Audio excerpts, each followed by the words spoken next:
Hey friends, today I'm going to read another true story called Mercedes and the Chocolate Pilot, the true story of the Berlin Airlift and the candy that dropped from the sky by Margaret Thies Raven, illustrated by Gijsbert van Frankenhuyzen. So we might have read this before, but it's such a great book. I like to revisit things sometimes, and I was going to tell you a little more about it. So after World War II, there were some little tussles of who's going to control Germany, parts of Germany. So the Russians were kind of in charge of East Germany. They made a blockade, which means they weren't allowing anybody to come in to bring food or supplies and that kind of stuff to anybody in the West Berlin in West Germany. So the Allied forces, which would be Australia, England, France, United States, South Africa, and did I say New Zealand? Anyway, they, for almost a year, flew food in and airdropped it into West Berlin. And this is a true story about a little girl who lived in West Berlin and what her life was like. So Mercedes and the Chocolate Pilot. I love the illustrations. Now, my mom met the pilot in this book because she used to live in the same town as him. I wish I had gotten to meet him.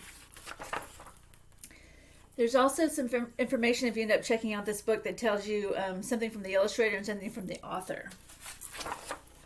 And here's a whole section about what happened during the Berlin airlift. I'm not going to read all of it because it's too long, but you can read it and get more information about how the airlift really worked. But it lasted just about a year. So this is what Berlin looked like in 1948 after the war.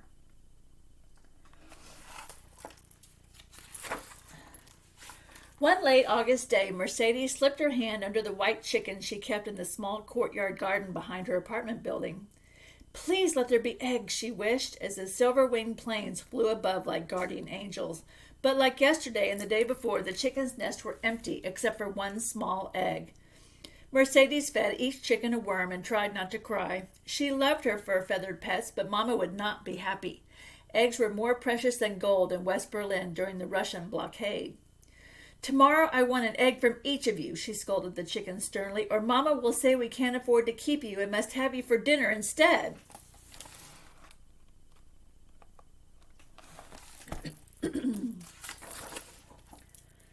Walking up the bomb-splintered steps to her apartment, Mercedes was sure her white chickens were just too scared of the thundering planes at the airlift to lay their eggs.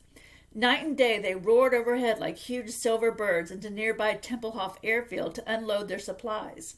But Mercedes would never complain about the great soaring grocery stores that everyone called raisin bombers because they carried yummy raisins to eat. They carried flour and clothing and coal too, and something else. So without these airdrops, they would have, starved. One day, Mama read a newspaper story about the candy that came from the planes. The story told about the wonderful American chocolate pilot, Lieutenant Gale Halverson. Every day he rained down sweets on the children who cheered the planes landing on Tempelhof's runway.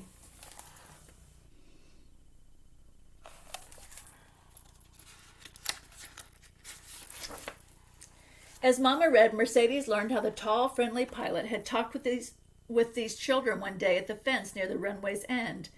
The children didn't ask him for candy, Mama read, only sweet freedom. Still, before he had to go, he searched his pocket for gum. But he found only 2 sticks, and there were over 30 children. Well, what did he do, Mama? Mercedes asked. He split the sticks for 4 lucky children, Mama read, and the others tore slivers of foil to smell their sweet treats. Then, even though he knew he could get in terrible trouble, the pilot promised the children he would drop gum and candy to them from his plane the next day. He stretched out his arms and told them to look for the wiggle of his plane's wings. So they're supposed to be bringing food to the families who live in West Germany, not candy to the kids. But he's such a nice guy. He wants them to be happy also and have something to look forward to during this really difficult time. That night, the pilot made small candy-filled parachutes from handkerchiefs, Mama read on, and dropped them in a secret to the children at the airfield the next day. He made 3 candy drops, and after that, before his troubles began. Look, there are the little candy bars tied to the handkerchiefs.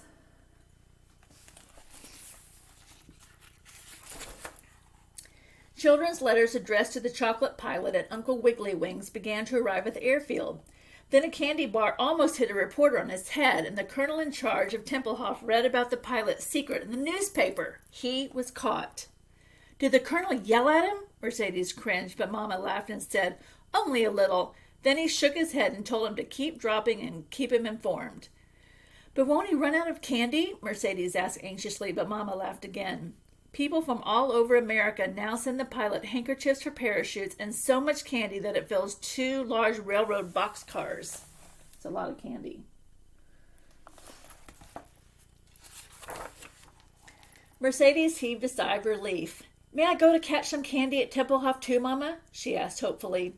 "Not by yourself, Liebchen." I'm not sure how to pronounce that as a German word. I don't know German.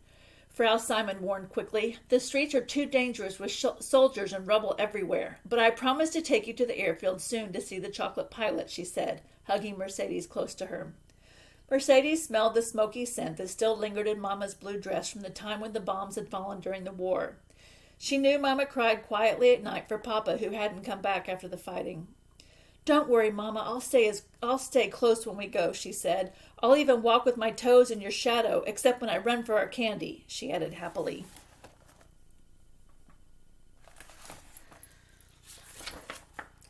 A few weeks later, as Mama promised, Mercedes stood at the airfield fence with the other hopeful children. Above her, thundering planes dropped out of the clouds, shaking the ground at her feet.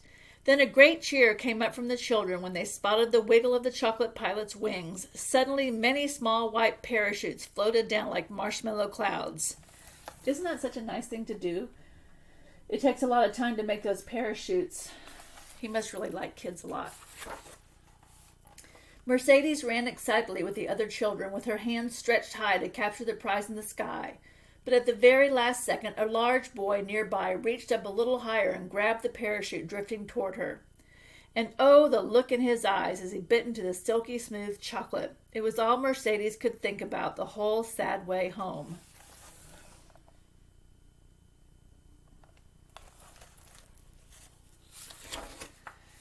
That night, listening to the sound of the plane engines above her home, Mercedes wiped at tears. If only she had caught the chocolate, it wouldn't matter if the chickens laid eggs. The candy would make her and Mama so happy. But what could she do? Then Mercedes remembered from the newspaper that children wrote letters to the chocolate pilot. With the moon as her lamp, she got out of bed to write one too. Carefully, as she had learned in school, she penned, "Dear chocolate pilot, we live near the airfield at Tempelhof, and our chickens think your airplanes are chicken hawks, so they become frightened when you fly over to land. They run in shelter in some molt with no more eggs from them. It's a big problem for us. We need eggs. But when you fly over the garden and see the white chickens, please drop some candy there and all will be okay. I don't care if you scare them. Your little friend, Mercedes."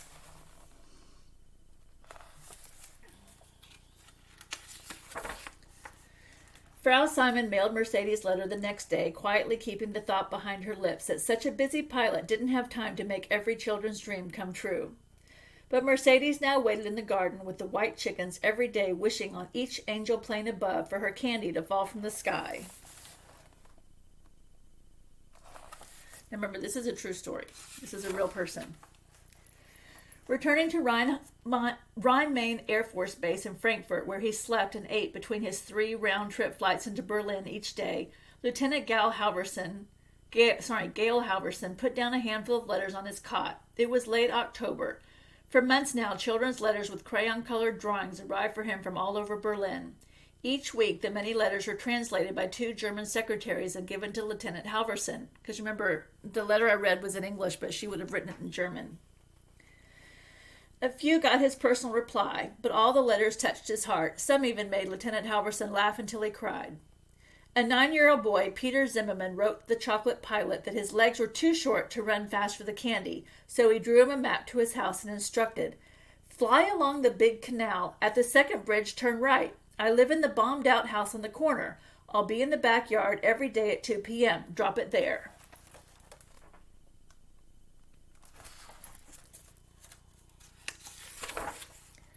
Lieutenant Halverson tried to find Peter's house from the sky.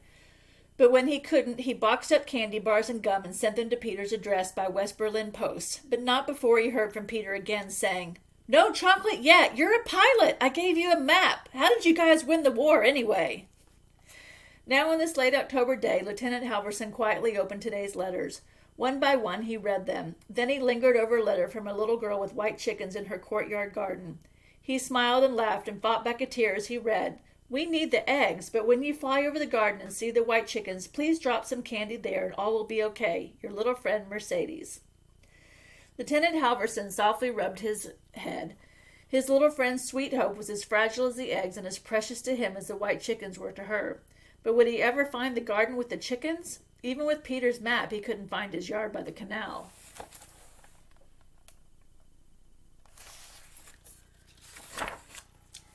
So here's another view of the city.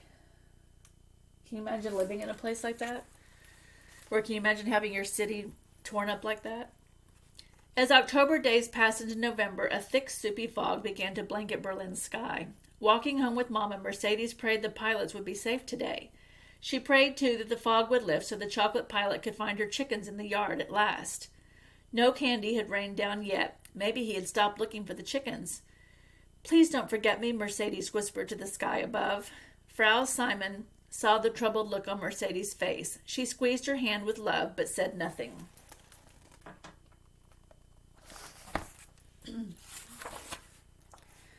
But once inside their apartment at 15 Hanelstrasse, Frau Simon couldn't wait to give Mercedes a surprise that had come for her earlier that day.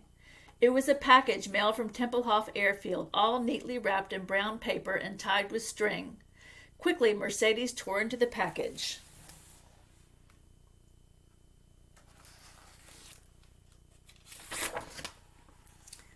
As she opened the box, a sweet smell of candy spread thick as jam through the room. Chocolate bars, packs of white and green mint gum, pink bubble gum too, and lifesaver rolls colored like the rainbow. Her chocolate pilot had found her at last. Mercedes saw Mama blinking back happy tears. She gave her a thick chocolate bar to eat and chose a creamy bar with nuts and caramel nougat for herself.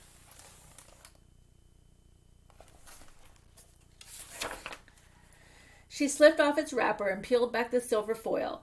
Little by little, she bit into the dark sweetness, letting the smooth taste melt away on her tongue. With each silky bite, she closed her eyes for a second as if she had just tasted heaven. Inside the box was a letter from Mercedes. "My dear Mercedes, thank you for your small letter. Not every day I fly over your home, but surely often. I didn't know that in Hanelstrasse there lived such a nice little girl. If I could fly a few rounds over Friedenau, I surely would find the garden with the white chickens. But for this there is not enough time. I hope that through what is in this letter I give you a little joy. Your chocolate uncle, Gail Halverson." The memory of this day would stay with her for the rest of her life.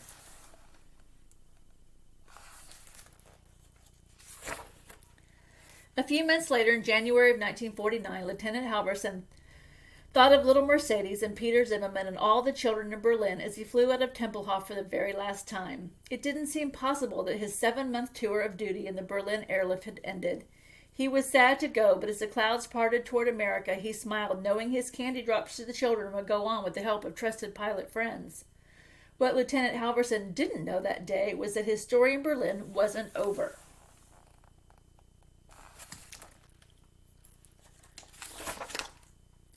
So, later, he had 5 kids, and later he and his wife were sent back to Berlin. And by then, Berlin was rebuilt. And one night in 1972, which was, 49, 59, 69, over 20 years later, Mercedes was grown up. She still lived in Berlin, and she had kids of her own, and she heard that he lived there. And she wrote him a letter and invited him to come over for dinner. This really happened. So he did. He came over for dinner, and he met her and her family, and they stayed friends. And here is a letter that he wrote to her afterwards. "Dear Mercedes and family, I'm very happy to greet you and your wonderful family after 24 years. I wish you the best future possible with many sweet things to come. Gail Halverson." So they stayed in touch. And I just think it's such a sweet story. And here's a picture of him, and here's some more information about him. So when my mom met him, he was retired, and he had moved to Arizona, and that's where she met him. and she gave me a book that he had signed. This is not it. This is our library book. Anyway, I hope you like it. I love history, and I really enjoy learning about history in the form of a story. I think it's a lot more interesting that way. So I hope you liked it. Happy reading.